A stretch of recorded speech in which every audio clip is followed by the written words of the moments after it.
Welcome to my channel English with Rajasthani girls. आज अपन tense के बारे में स्टार्ट करने जा रहे हैं।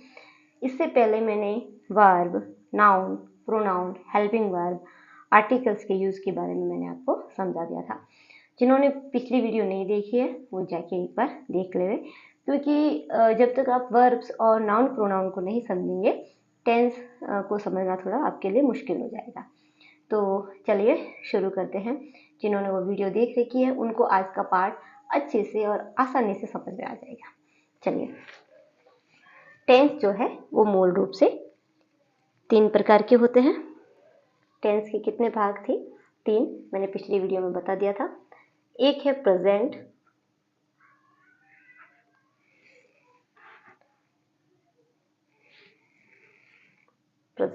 टेंस। दूसरा है पास्ट टेंस और तीसरा है फ्यूचर टेंस। फ्यूचर टेंस, ठीक है। तो आज अपन प्रेजेंट टेंस के बारे में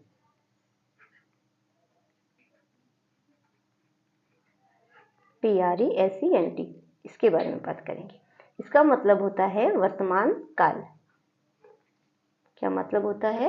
वर्तमान काल। वर्तमान काल से मतलब है जो काम अभी अपन कर रहे हैं, जैसे अभी टेंस सीख रहे हैं तो ये वर्तमान काल हो गया। तो इसकी आपको 4 पार्ट देखने को मिलेंगे और 4 पार्ट कौन कौन से है? तो सिंपल है, सिंपल प्रेजेंट टेंस है, फिर कंटिन्यूअस प्रेजेंट टेंस है, ठीक है, और परफेक्ट टेंस है और परफेक्ट कंटिन्यूअस टेंस है। 4 पार्ट रहेंगे। तो पहला पार्ट इसके अंदर ए पार्ट करके अपन स्टार्ट करते हैं ताकि आसानी से समझ में आ जाएगा। तो प्रेजेंट टेंस का ए पार्ट है सिंपल। प्रेजेंट टेंस का ए पार्ट है सिंपल प्रेजेंट टेंस। चलिए, इसके अंदर क्या होगा कि जो वाक्य है उसके अंत में ता, ते या ती ये वाला वर्ण आएगा, ये वाला लेटर आएगा, ठीक है। जैसे मैं जाता हूं, मैं जाता हूं, तो जैसे ह आ गया तो ह से तो सीधा ही पता चल रहा है कि ये अपने प्रेजेंट टेंस का वाक्य है, वर्तमान काल का वाक्य है। लेकिन उसमें भी सिंपल प्रेजेंट का वाक्य कौन सा होगा? जिसके पीछे ता हूं आता है या ते है। मैं जाता हूं, मैं खाता हूं, मैं पीता हूं, तुम सोते हो, तुम खेलते हो, हम सब पढ़ते हैं, तुम सब लिखते हो। तो जहां पर पीछे ते और ह हूं आ जाए वो सिंपल प्रेजेंट टेंस का वाक्य होगा। तो इसको अपन अंग्रेजी में कैसे बनाएंगे? इसको अंग्रेजी में भी तो बनाना पड़ेगा। तो इन वाक्यों को अंग्रेजी में बनाने के कुछ नियम है और वही टेंस है। जो इनके नियम है वही आपके टेंस है, वही आपकी ग्रामर है। आप पूरी ग्रामर पढ़ लोगे, टेंस समझ में नहीं आया तो आपकी पूरी ग्रामर खराब हो जाएगी, और अगर आपने टेंस समझ लिया तो आपकी पूरी ग्रामर यूं चुटकियों में हल हो जाएगी। अंग्रेजी की ग्रामर कोई डराने वाली चीज नहीं है। आप लोगों ने यूं ही इसको हवा बना के रखा है कि कैसे सीखेंगे कैसे सीखेंगे। हमारे साथ बने रहिए, आसानी से सीख जाओगे। सिंपल प्रेजेंट टेंस, इसमें जो सिंपल वाले वाक्य होते हैं, जो साधारण वाक्य है,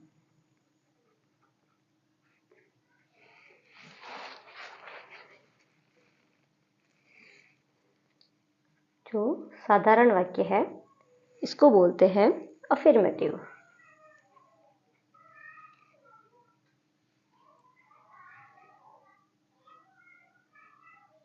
इसको बोलते हैं अफर्मेटिव, यानी कि साधारण वाक्य। अब साधारण वाक्य कैसे आएंगे? वह जाता है, ये एक तरीके का साधारण वाक्य है, मतलब सिंपल है। ही गोज, ठीक है। वह, चलो दूसरा बनाते हैं।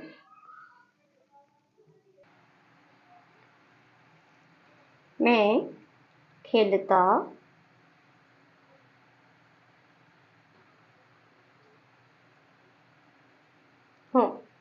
मैं खेलता हूँ। मैं खेलता हूँ को कहेंगे आई प्ले। तो ये वाक्य अलग अलग तरीके से बनते हैं। अब इसके पीछे जैसे ये गो वर्ब है, ये प्ले है, लेकिन इसके पीछे तो मैंने ईएस लगाया, इसके पीछे मैंने कुछ नहीं लगाया। तो क्यों नहीं लगाया, इसका मैं नियम आपको बताती हूँ। चलिए, जो सिंपल टेंस है, सिंपल प्रेजेंट टेंस है, उसमें वाक्य बनाने का जो पहला नियम है वो है सब्जेक्ट प्लस वर्ब की फर्स्ट फॉर्म। फर्स्ट फॉर्म मैंने जितनी आपको पहले वाले वीडियो में 30 वर्ब लिखाई है, वो सारी वर्ब के फर्स्ट फॉर्म है। अब सेकंड फॉर्म क्या होती है, ये अपन प्रेजेंट टेंस पूरा करने के बाद में, क्योंकि पास्ट टेंस में ही अपन को सेकंड फॉर्म की जरूरत पड़ेगी। तो आप ज़्यादा कंफ्यूज नहीं हो, इसके लिए मैंने जो पहले वाले वीडियो में लिखाया है वो सिर्फ फर्स्ट फॉर्म है। 30 मैंने वर्ब लिखा के रखी है, वो सारी की सारी वर्ब के फर्स्ट फॉर्म है। सेकंड फॉर्म क्या होती है, थर्ड फॉर्म क्या होती है, ये मैं आपको जैसे जैसे टेंस आएगा, पास्ट टेंस में अपने लिए सेकंड फॉर्म का यूज़ करना पड़ेगा, और जो फ्यूचर टेंस आएगा उसमें अपन को थर्ड फॉर्म यूज़ करनी पड़ेगी। तो आप ज़्यादा कंफ्यूज नहीं हो। फिलहाल के लिए इतना याद रखें कि वर्ब की फर्स्ट फॉर्म आएगी सब्जेक्ट प्लस वर्ब की फर्स्ट फॉर्म प्लस एस या ई एस। वर्ब के फर्स्ट फॉर्म के साथ एस जुड़ेगा या ई एस जुड़ेगा, प्लस ऑब्जेक्ट। तो पहले तो अपन इनको समझ लेते हैं। सब्जेक्ट क्या होता है, जो मैंने noun plus pronoun, noun plus pronoun आपको समझाई थी, वो सारे के सारे क्या है, वो सब्जेक्ट है। वर्ब की फर्स्ट फॉर्म यानी कि जो वर्ब है, इसके अंदर आपको एस या ई एस को जोड़ना है। और ऑब्जेक्ट का मतलब क्या होता है, जो भी पीछे बच गया, जो भी उस वाक्य में पीछे बच जाता है, वो सारा का सारा किसके अंदर आएगा, ऑब्जेक्ट। वैसे ऑब्जेक्ट का मतलब कोई वस्तु या कुछ चीज है, कोई जगह है, वो होती है जो उस वाक्य के अंत में रहती है। तो जैसे मैं आपको एक वाक्य बताती हूँ, मैं फुटबॉल खेलता हूँ, आई प्ले फुटबॉल। तो मैं यहाँ पर आपके लिए प्रोनाउन आ गया, तो मैं को क्या कहते हैं, आई, और उसके बाद में क्या आएगी, सीधी वर्ब आएगी। तो इसमें काम कौन सा हो रहा है, खेलने का काम हो रहा है, तो खेलने को क्या कहते हैं, प्ले। फिर एस और यस मैंने इसमें नहीं जोड़ा, क्यों नहीं जोड़ा बता रही हूँ। फिर पीछे क्या बच गया इसमें, जैसे मैं का आ गया, खेलता हूँ को प्ले हो गया। अब फुटबॉल पीछे बचा था, तो वो फुटबॉल अपन ने इधर रख दिया। तो यहाँ पर ये तो हो गया आपका ऑब्जेक्ट, और ये है आपकी वर्ब, ये है आपका सब्जेक्ट। सब्जेक्ट ही नाउन और प्रोनाउन है, ठीक है, नाउन प्रोनाउन ही सब्जेक्ट है। चलिए, अब इसके कुछ नियम है, कुछ रूल्स है, रूल्स नियम।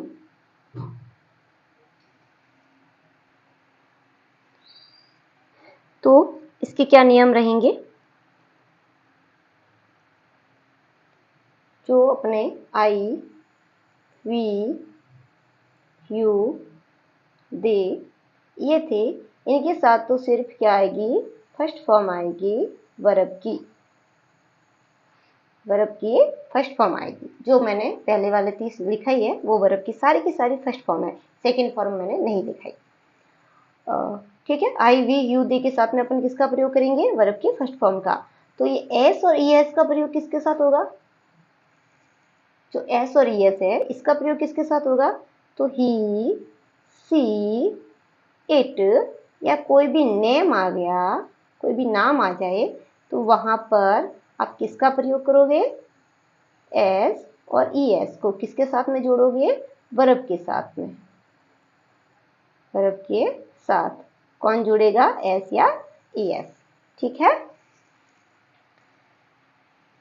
आई वी यू दे के साथ सिर्फ वर्ब की फर्स्ट फॉर्म आएगी, और ही सी इट और कोई नाम आ जाए तो वहां पर वर्ब की फर्स्ट फॉर्म के साथ एस या ईएस भी साथ में जुड़ेगा।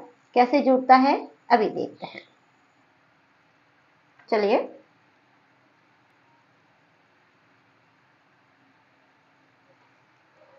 तो आई वी यू दे के साथ में क्या रहेगा, वर्ब की फर्स्ट फॉर्म, और ही सी इट के साथ में वर्ब की फर्स्ट फॉर्म भी रहेगी और एस और ईएस भी रहेगा। जैसे मैं खेलता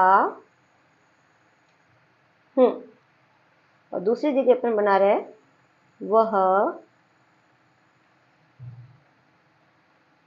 दौड़ती है।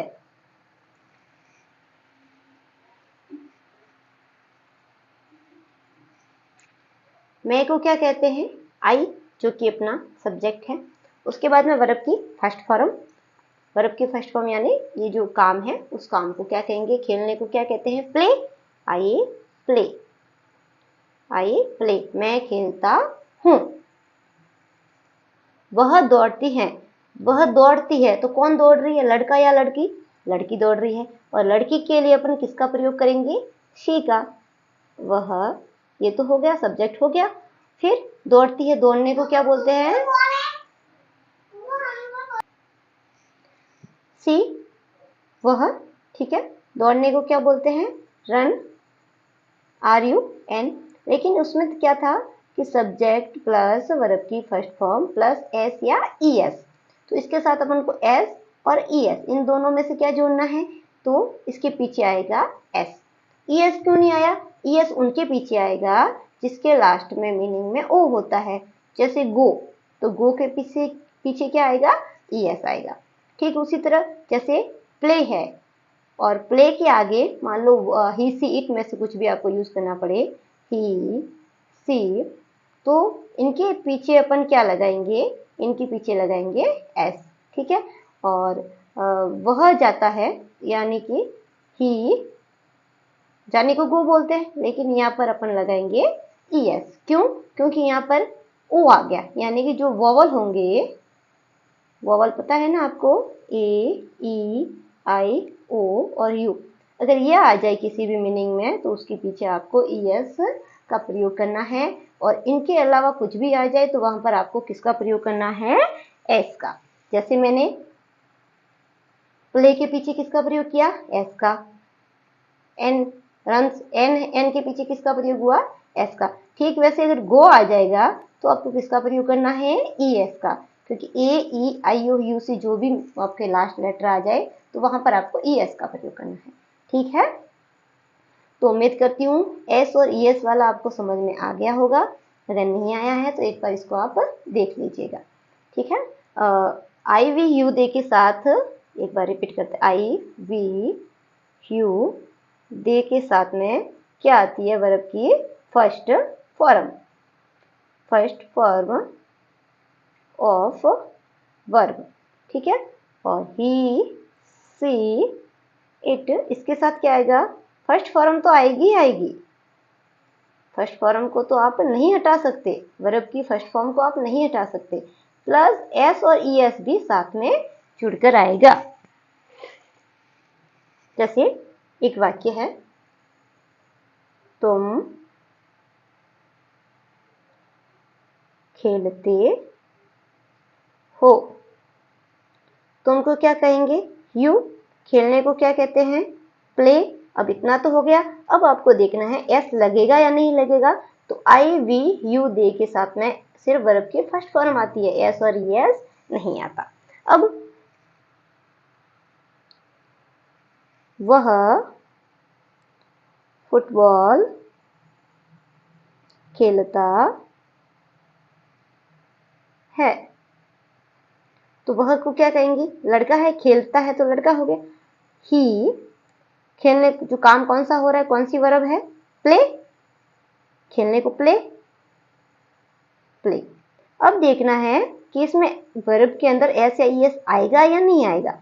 तो ही सी इट के साथ में वर्ब की फर्स्ट फॉर्म में एस और ई एस आता है, और यहाँ पर वाई है तो अपन क्या लगाएंगे, एस। ही प्लेज, और वो क्या खेल रहा है, फुटबॉल खेल रहा है, ही प्लेज फुटबॉल। तो इस तरीके से आपको ये जो वाक्य है वो आपको बनाने हैं। इसको अपन सिंपल प्रेजेंट टेंस कहते हैं।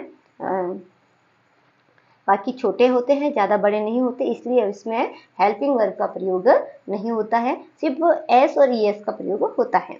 और एक नकारात्मक वाक्य होते हैं, वो भी सीख लेते हैं। जो नकारात्मक वाक्य हैं प्रेजेंट सिंपल टेंस के, वो भी सीख लेते हैं। नकारात्मक को बोलते हैं नेगेटिव। नेगेटिव यानी कि नकारात्मक। अब नकारात्मक का मतलब क्या है कि उसमें किसी भी चीज़ का मना करेगा कि ये नहीं करना है, या तुम नहीं खेलते हो, तुम नहीं जाते हो, ठीक है, और ये तुम केले नहीं खाते हो, तुम फुटबॉल नहीं खेलते हो, यानी उसमें ना दे रहा है, नहीं कह रहा है, मना कर रहा है, तो वो वाक्य कौन से हो जाएंगे? नकारात्मक। तो नकारात्मक वाक्य का जो रूल है वो रूल क्या रहेगा? नेगेटिव वाक्य जो है, नकारात्मक जो सेंटेंस है, नेगेटिव सेंटेंस नकारात्मक वाक्य, ठीक है, तो उसको बनाने का ये रूल है। पहले सब्जेक्ट आएगा, फिर डू डज, डू किसके साथ आएगा, डज किसके साथ आएगा, ये समझाती हूँ। उसके बाद नॉट, यानी कि नेगेटिव है तो उसके अंदर नॉट रहेगा। नॉट का मतलब नहीं, नहीं का यानी वो ना दे रहा है, नहीं कह रहा है, ठीक है, और वर्ब की फर्स्ट फॉर्म, ठीक है। अब जो डू डज है, तो डू किसके साथ आएगा और आपका डज किसके साथ आएगा, ठीक है। ये एक तरीके की हेल्पिंग वर्ब है जो इसकी सहायता करेगी, और ये इसलिए आ रहा है क्योंकि इसके जो नॉट आएगा तो इसमें वर्ब में एस या ईएस नहीं जोड़ेंगे, तो उस एस या ईएस को अपन डू के साथ जोड़ेंगे, ठीक है। तो डू किसके साथ आएगा? आई, वी, यू, दे, और ये आएगा ही, सी और इट। ये ग्रुप फर्स्ट है, ये समझ लो आप, और ये ग्रुप सेकंड है। तो फर्स्ट ग्रुप के साथ में आएगा डू और सेकंड ग्रुप के साथ में आएगा डज। एक वाक्य बनाते हैं।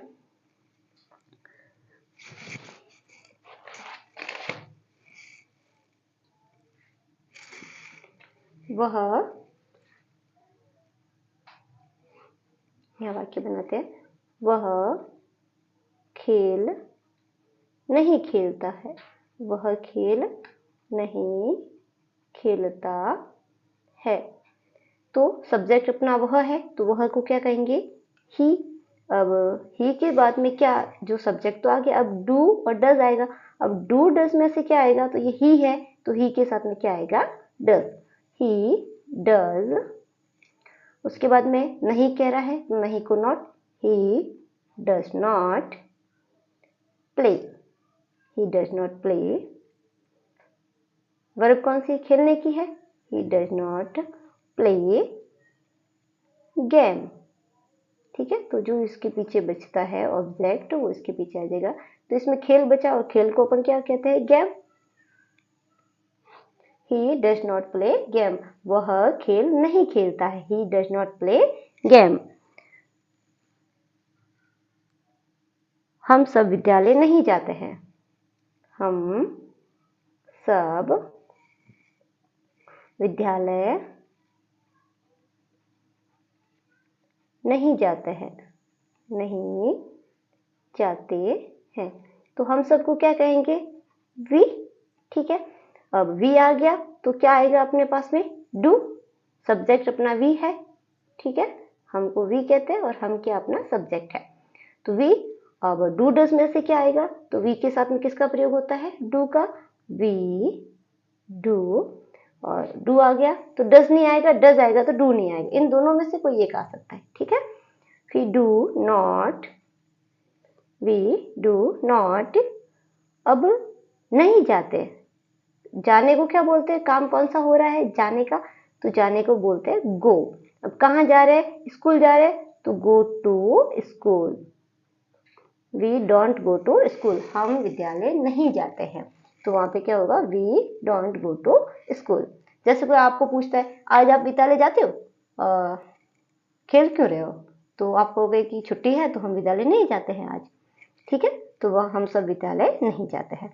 तो इस तरीके की जो वाक्य है आज अपन ने दो तरीके के वाक्य सीखे, एक जो सिंपल वाले हैं, ठीक है, सिंपल टेंस के अंदर साधारण वाक्य सीखे, साधारण जो अफर्मेटिव है, अफर्मेटिव, और जो दूसरे हैं नकारात्मक जो कि नेगेटिव है। ठीक है, दो वाक्य अपन ने सीख लिए हैं। अब इसमें दो तरीके के और वाक्य होते हैं, तो वो अपन अगले पार्ट में सीखेंगे। वीडियो ज़्यादा बड़ा हो जाएगा इसलिए, तो बने रहिए चैनल पर। और अगर कुछ समझ में नहीं आता है या आपका कोई प्रश्न है तो आप कमेंट कर सकते हैं। और ये जरूर बताना कि ये आज का वीडियो देखने के बाद में आपने कितने वाक्य खुद बनाना सीखे, 1 2 3 4 5। अगर आप कोई वाक्य बना रहे हो उसमें वर्ब का या डू डज का पता नहीं चल रहा तो आप कमेंट में पूछ सकते हो, आपको तुरंत रिप्लाई दिया जाएगा। बाय बाय, हमारे चैनल के साथ बने रहना और सब्सक्राइब कर लेना ताकि ये जो वीडियो है आप तक कंटिन्यू पहुंचती रहे। आपका ग्रामर का जो कोर्स है, जो आपका ग्रामर का पाठ्यक्रम है, वो आसान तरीके से अंत तक समझाया जाएगा। तो हमारे चैनल के साथ बने रहिए और कमेंट जरूर करना और शेयर अपने दोस्तों के साथ कर देना, हो सके शायद उनकी थोड़ी मदद हो जाए अगर उनका इंग्लिश थोड़ा वीक है तो। बाय।